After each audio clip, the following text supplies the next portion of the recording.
त्या महाराष्ट्राच्या लेकीला मंचावर आमंत्रित करतोय, जिच्यावर हा दुःखाचा डोंगर कोसळलेला आहे. कुमारी वैभवी संतोष देशमुख. वैभवी, ये.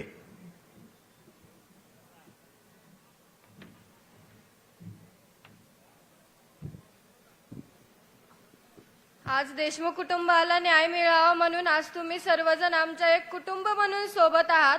या तुमच्या सोबतीच्याच जोरावर हा न्यायाचा लढा उभारतोय.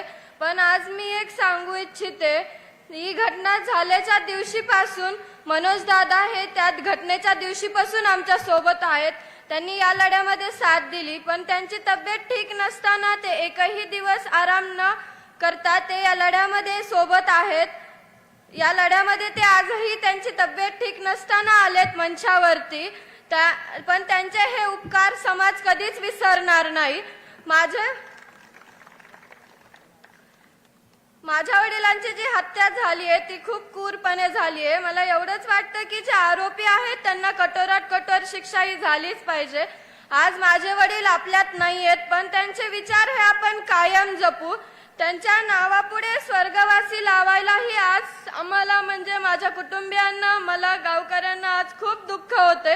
आम्हाला वाटतच नाहीयेत की हे आज आमच्यातून निघून गेलेत. पण हा खूप मोठी घटना आहे, ती सांगताही येत नाही आणि ती सांगता येत नाही.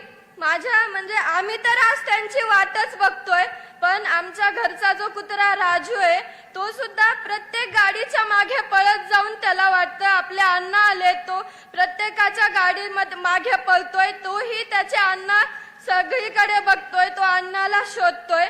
आणि जरीही न्याय व्यवस्था आणि पोलीस प्रशासन माझ्या वडिलांना न्याय देण्यासाठी जर पद आणि सरकार या पुढे म्हणजे कमी पडत असेल तरी आई तुझा भवानी, मी तुला एवढंच सांगते की आता तूच माझ्या वडिलांना न्याय दे. आणि या खुनामध्ये जे कोणी आरोपी असतील त्यांचा नरसंहार कर. या धाराशिव जिल्ह्यातून मी आई तुळजा भवानीला एवढीच मागणी करते. धन्यवाद.